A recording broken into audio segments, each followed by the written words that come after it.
शादी में देरी क्यों होती है? बहुत से लोग देखा जा रहा है कि जीवन में शादी को लेकर परेशान है, पर शादी हो नहीं पा रही है। शादी में बहुत ज़्यादा विलंब है। इसके बहुत सारे कारण बनते हैं, बहुत सारे योग बनते हैं। उनको अगर समाधान कर लिया जाए, तो आपकी शादी जल्दी हो जाती है। तो क्या आप भी इस बात से परेशान हैं कि मेरी शादी नहीं हो रही, मेरी शादी में समय क्यों लग रहा है, मैं शादी करना चाहता हूँ, उम्र निकलती जा रही है। अगर आप इन समस्याओं से परेशान हैं, तो वीडियो आपके लिए है। देखो, इसमें बात करते हैं शादी में देरी क्यों होती है। शादी में देरी होने के कारण एक तो सातवां भाव का खराब होना, या उस पर शनि का प्रभाव होना, या मांगलिक दोष। ये कुछ कारण बनते हैं कि शादी देर से होती है, शादी में बहुत विलंब हो जाता है। क्यों? सातवां भाव शादी का ही कारक है।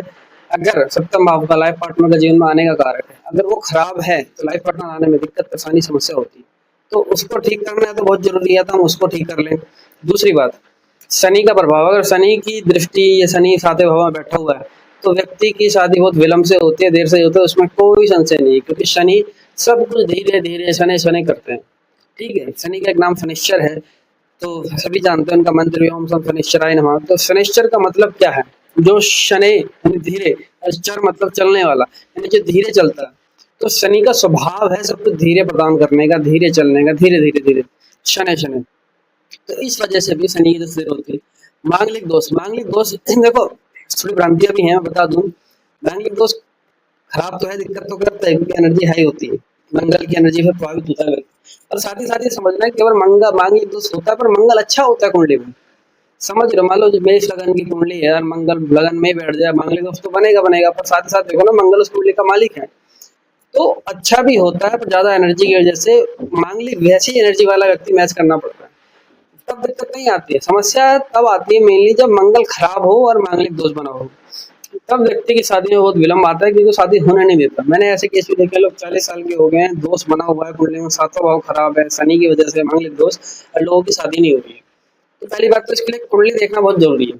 अगर आप जानना चाहते हैं कि आपकी कुंडली में ऐसा क्या है कि बस शादी नहीं हो पा रही है, तो वो कुंडली देख के एनालाइज करना बहुत जरूरी है, उसके अकॉर्डिंग उपाय करना बहुत जरूरी है।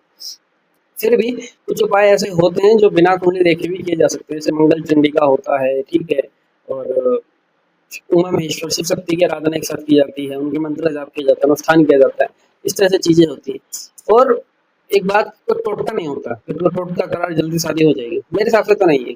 अनुष्ठान ही होगा, उपाय ठीक से करते होंगे तभी बात बनेगी।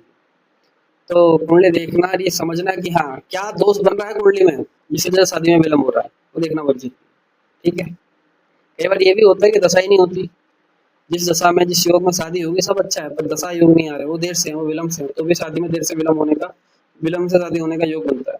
ये भी समझने की जरूरत है, हम लोग ये समझते नहीं है, पर ये समझने की बहुत जरूरत है। तो अगर ये वीडियो अच्छी लगी हो तो लाइक कर देना, सब्सक्राइब कर देना, चैनल को शेयर कर देना, और कुंडली एनालाइज करना चाहते हो तो मुझे बताना। ठीक है, स्क्रीन पर नंबर आ रहे होंगे, वहाँ व्हाट्सअप कर सकते हो आप मुझे कुंडली एनालाइज कराने के लिए। ठीक है, चलो धन्यवाद।